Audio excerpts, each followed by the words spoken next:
Tuhan di balik self-disiplin dari Amsal 25 ayat 28.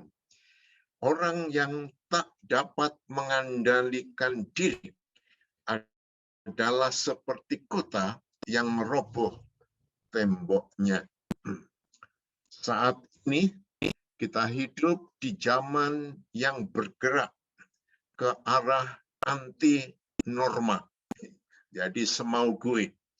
Zaman di mana kebebasan didengung-dengungkan. Sebaliknya, penguasaan diri dianggap suatu kerugian atau kebodohan, bahkan kelemahan, karena seolah-olah kita tidak berdaya. Kebebasan bersuara, kebebasan melakukan apa saja yang dikehendaki. Kehidupan konsumtif menjadi kecenderungan semangat zaman ini. Karena merasa bahwa itulah yang terpenting. Sebagai contoh, dengan dunia sosmed, ya, di mana dengan mudah dan bebasnya orang mengemukakan pendapat, menumpahkan kekesalan, kejengkelan, kebencian, bahkan menyerang orang lain melalui sosmed. Ya, jadi bertindak semena-mena. Hal ini mengingatkan kita bahwa penguasaan diri tetap menjadi tema yang relevan, bahkan sangat penting dalam kehidupan kita, supaya kita tidak dikendalikan oleh situasi kondisi, dikendalikan oleh kedagingan kita, tetapi kita dikendalikan oleh karya daripada Roh Kudus. Kitab Amsal tidak mengajarkan secara langsung bagaimana cara mengambil keputusan yang benar, namun bagaimana menjadi orang yang mampu membuat keputusan yang benar. Jadi Bapak ada perbedaan cara mengambil dan mampu membuat keputusan. Jadi mengambil keputusan biasanya ada suatu pertimbangan, ada sesuatu yang dipikirkan dampak positif maupun negatifnya. Amsal 25 ayat 28 ingin menolong kita bagaimana menjadi orang yang mampu menguasai diri melalui perumpamaan. Dalam konteks perjanjian lama, sebuah kota tanpa tembok akan sangat mudah karena dikuasai, dikendalikan oleh orang lain. Karena apa? Karena secara langsung dikelilingi oleh berbagai petaka, bencana, kejahatan, dan lain sebagainya. Oleh karena itulah para perampok dengan mudahnya bisa begitu saja masuk dan mengelilingi berbagai hal yang menjadikan petaka bagi orang-orang yang tinggal di dalamnya, oleh karena tembok tiada ataupun tembok yang sudah dihancurkan. Karena perampok dengan mudah akan masuk, merampok, menghancurkan kota. Hanya tembok besar dan kokoh yang mampu membuat nyenyak tidur penduduk, membuat kondisi ekonomi dan keamanan kota terjamin. Tembok yang runtuh menggambarkan sebuah celah, cemooh dan aib besar bagi bangsa Israel pada waktu itu. Saya tinggal di Yogyakarta, ada keraton di Yogyakarta. Keraton itu di mana raja tinggal dikelilingi oleh tembok besar. Ya, zaman dulu belum ada bom, belum ada semacam senjata. Oleh karena itu orang akan sangat sulit untuk masuk ke keraton tersebut. Ya. Jadi orang yang tidak dapat mengontrol dirinya adalah pribadi yang lemah, bagaikan kota tanpa tembok, mudah hancur, mudah jatuh dalam dosa. Sedangkan orang yang dapat mengontrol dirinya adalah pribadi yang kokoh, tidak mudah hancur, karena ia bersedia hidup di dalam tembok, pagar, atau batas-batas itu. Itulah sebabnya kehidupan bersama sebagai tubuh Kristus, gereja, ya. Bagaimana kita dapat memiliki self-disiplin, apa yang menjadi batasan kita. Hari ini kita konsentrasi kepada satu pokok, karena ini merupakan kehidupan kita. Gereja adalah komunitas orang beriman yang sangat menolong kita bertumbuh, saling mengasihi, saling mengingatkan, saling mendoakan, dan saling menopang. Penguasaan diri adalah tembok pagar batasan agar kita tetap berada dalam kekudusan, dalam pemahaman bahwa Allah yang kudus, maka umatnya, kita, gereja haruslah kudus. Penguasaan diri adalah karya daripada Roh Kudus. Roh Kudus yang tinggal dalam diri setiap orang percaya. Kita adalah tempat kediaman daripada Roh Kudus, dan gereja adalah tempat keberadaan daripada orang-orang yang percaya. Alkitab tidak mengenal adanya orang-orang kudus atau pertapa rohani yang hidup terpisah dari orang-orang percaya lainnya dan menghilang dari persekutuan. Alkitab mengatakan kita merupakan satu tubuh, rapih tersusun sebagaimana anatomi dalam tubuh kita, turut dibangunkan, turut menjadi anggota-anggota tubuh, ahli waris diikat menjadi satu, dan akan diangkat bersama-sama pada saatnya nanti ketika bunyi sangkakala berbunyi dan Yesus datang menjemput gerejanya. Dan gereja itu bagaikan istri, dan Kristus sebagai suami, dan suami menjemput istrinya, dan gereja adalah merupakan pengantin perempuan.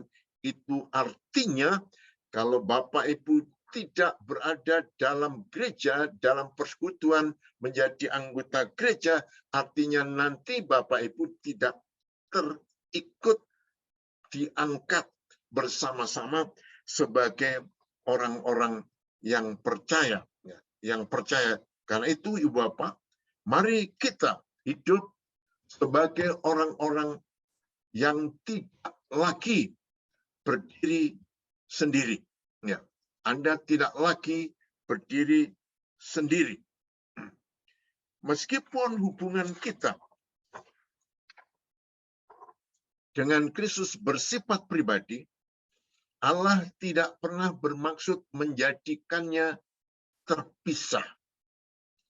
Kata rumah oikos yang Bapak sudah mengerti, sama dengan pemahaman keluarga. Ya, keluarga. Keluarga Allah Anda dihubungkan dengan semua orang percaya lainnya. Dan kita akan saling memiliki untuk selamanya. Demikian juga kita, walaupun banyak, adalah satu tubuh di dalam Kristus. Tetapi kita masing-masing adalah anggota yang seorang terhadap yang lain. Mengikut Yesus berarti menjadi anggota, bukan sekedar percaya. Ya, menjadi anggota gereja berarti menjadi organ penting dari satu tubuh yang hidup, suatu bagian yang sangat diperlukan dan saling menopang satu sama lain. Hanya tertutup, ya, satu sama lain terkait dalam tubuh Kristus. Jadi, Bapak, kita tidak bisa dipisahkan. Tidak bisa dipisahkan. Perumpamaan yang lain, Yesus menggambarkan sebagai pokok anggur, tidak mungkin carang itu terlepas daripada pokoknya. Kalau carang terlepas, dia akan mati, apalagi berbuah. Itu adalah sesuatu kemustahilan. Ya, sesuatu kemustahilan. Anda tidak bisa hidup sendiri. Itu sebabnya Bapak sekalian, ya, persekutuan gereja lokal. Alkitab mengatakan bahwa seorang Kristen tanpa sebuah gereja adalah seperti satu organ tanpa tubuh. Ya, Anda bayangkan jempol ini, kalau terlepas daripada anggota tubuh, dia akan jalan sendiri. Itu menakutkan. Ya, itu menakutkan. Seekor domba tanpa kawanan, atau seorang anak tanpa keluarga, ini yatim piatu. Sangat kasihan. Ya. Sangat kasihan. Budaya individualisme yang bebas pada zaman ini telah menghasilkan banyak yatim piatu rohani. Orang-orang percaya kelinci, ya, yang melompat-lompat dari satu gereja ke gereja lainnya tanpa identitas, tanpa tanggung jawab atau komitmen. Ya, tanpa komitmen di dalam kehidupan mereka. Oleh karena itulah, Ibu Bapak dan saudara sekalian, penting bagi saudara-saudara untuk memahami bagaimana kita semestinya orang-orang yang percaya kepada Tuhan, ya, kepada Tuhan, dan karenanya itu sebuah keluarga, ya, gereja menunjukkan bahwa Anda sungguh-sungguh orang percaya. Sebuah keluarga gereja membebaskan Anda dari keterasingan karena mementingkan diri sendiri. Sebuah keluarga gereja membantu Anda mengembangkan otot-otot rohani. Otot-otot rohani karena akan menjadi kekuatan yang luar biasa di dalam kehidupan kita sebagai orang-orang yang percaya. Dan itulah sebabnya, Bapak dan saudara sekalian, penting bagi kita bagaimana kekuatan daripada kehidupan untuk mengembangkan diri sebagai orang percaya bahwa Anda adalah orang yang menjadi bagian daripada tubuh Kristus. Kita sudah sering mendengar kata eklesia. Ya, kata eklesia artinya dipanggil keluar dari tempat gelap. Ya, dahulu hidup di dalam kematian karena tidak memiliki hidup yang sesungguhnya, yaitu hidup karena iman, percaya kepada Tuhan.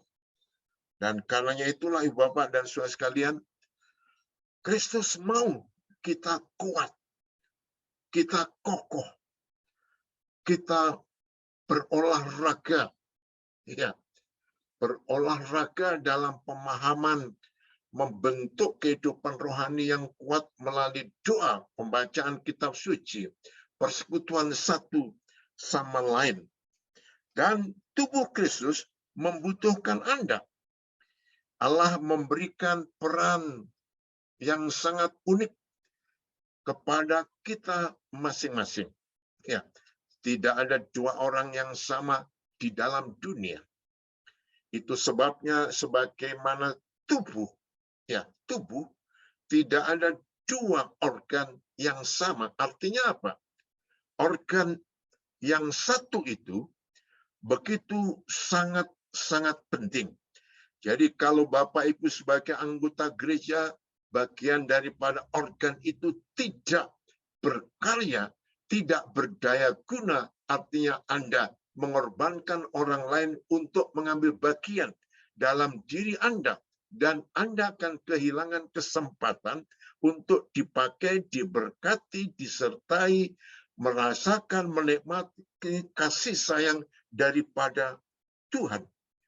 Dan itu sebabnya Tuhan Yesus sangat membutuhkan Anda untuk hidup di dalam kehidupan kegerejaan agar supaya Anda sangat-sangat bisa menikmati bagaimana kebahagiaan, kesukacitaan sebagai orang-orang yang percaya itu. Anda menjadi bagian dalam misi Kristus di dalam dunia. Pada saat Yesus Kristus di bumi, Allah bekerja melalui tubuh jasmani Kristus. Tetapi ketika Dia sudah pergi naik ke surga, Tuhan memakai kita, memakai tubuh rohaninya, yaitu gereja. Gereja. Tidak ada lembaga Tuhan di dalam dunia kecuali gereja, yang adalah Yesus sebagai kepala gereja. Kepala gereja. Oleh karena itulah Bapak dan Saudara sekalian, penting bagi kita untuk bagaimana menyatakan kasih Tuhan di dalam kehidupan orang-orang yang percaya.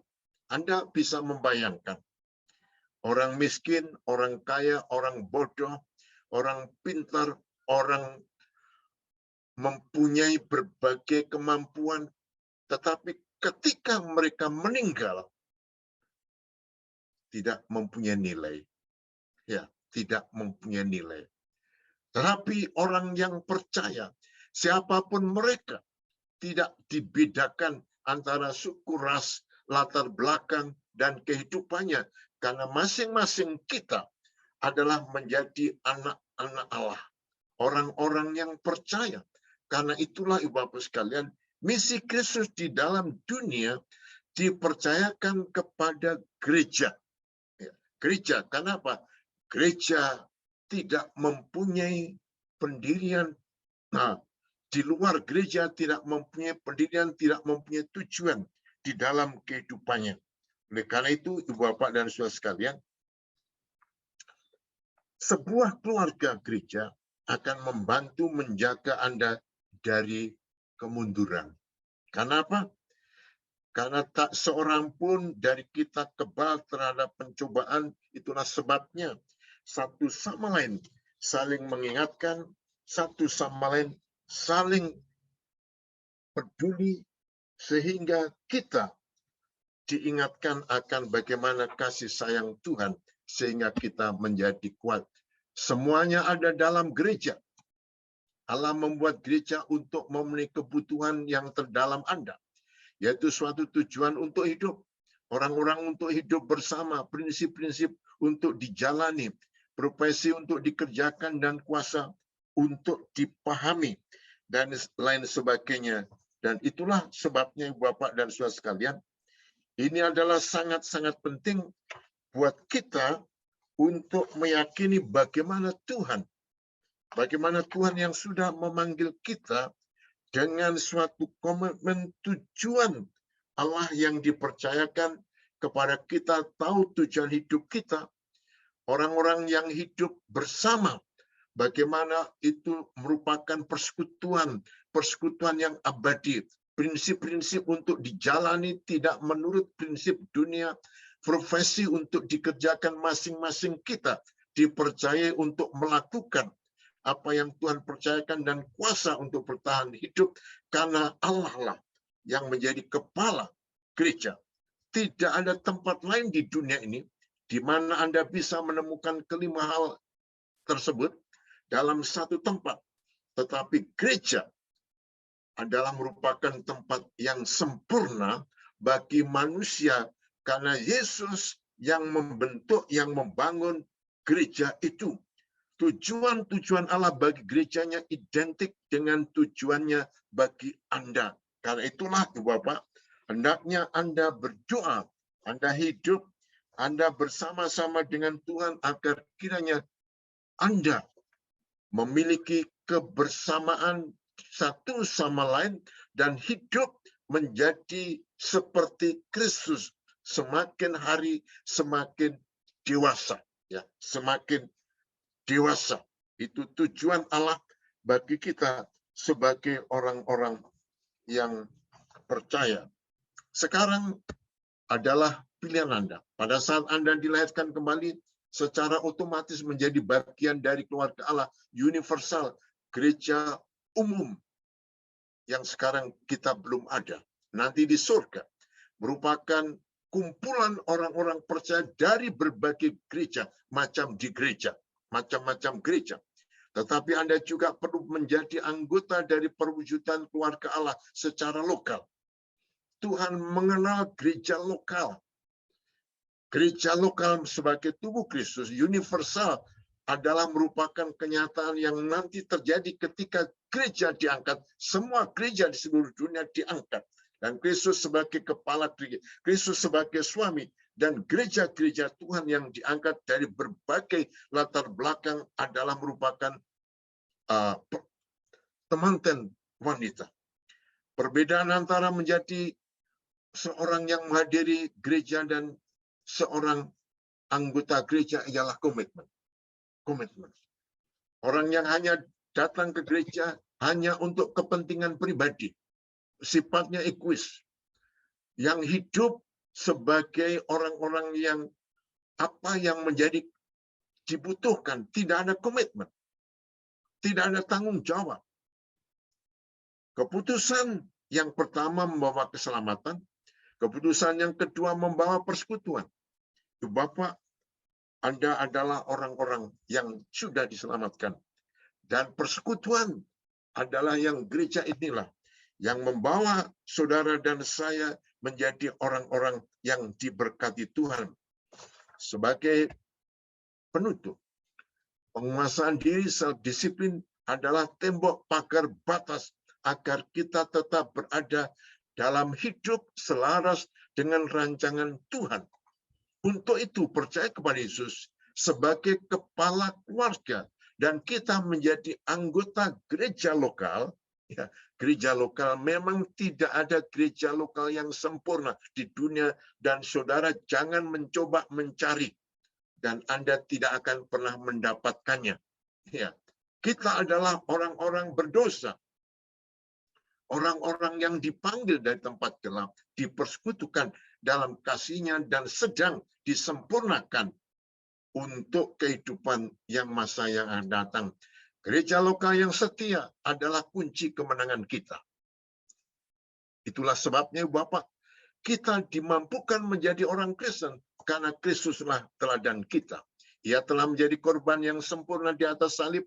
Ia adalah Allah yang telah membatasi dirinya menjadi manusia self-disiplin.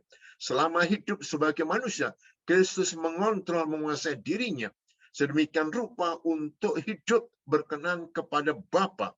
Ia bahkan rela dicemooh, dihina, disiksa, disalibkan demi kita manusia yang berdosa. Menang atas kematian dan ditinggikan di sebelah kanan Bapa di surga. Bapak dan saudara sekalian, inilah realitas self-disiplin. Kemenangan kita oleh karena kita percaya kepada Yesus, menjadi anggota gereja yang adalah sebagai tubuh Kristus, sebagai pengantin perempuan, dan Yesus sebagai kepala keluarga. Kalau kita bersama Yesus, siapakah yang melawan kita? Tidak ada. Amin. Terima kasih. Luar biasa. Ya, silakan Pak D berdoa untuk kami semua. Ya. Bapa kami dalam surga, tiada ungkapan yang cukup untuk menyatakan kasih kami kepadamu. Engkau sudah memberkati kami, Engkau sudah menolong kami. Bukan saja berkat jasmani, berkat rohani. Engkau melihat satu persatu umatmu yang saat ini berada di Zoom ini. Tuhan menilai kebutuhannya, persoalannya, kerinduannya, dan sebagainya. Tuhanlah yang akan membukakan jalan. Tuhan memberikan keteguhan iman. Tuhan memberikan kepada mereka hikmat, kebijaksanaan, marifat, supaya tidak dikendalikan oleh perkara-perkara yang bersifat sementara. Karena yang sementara akan lenyap dan akan hancur. Tetapi yang abadi, iman percaya kepada Yesus, keselamatan oleh karena anugerah, itulah yang menjadikan kami memiliki nilai kehidupan yang abadi.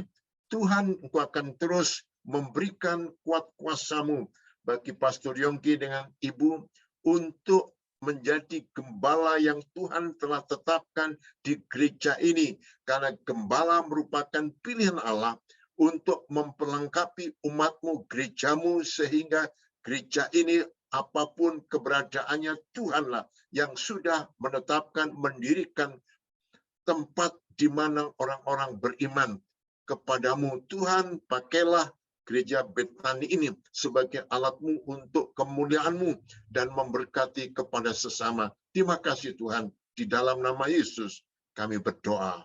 Amin.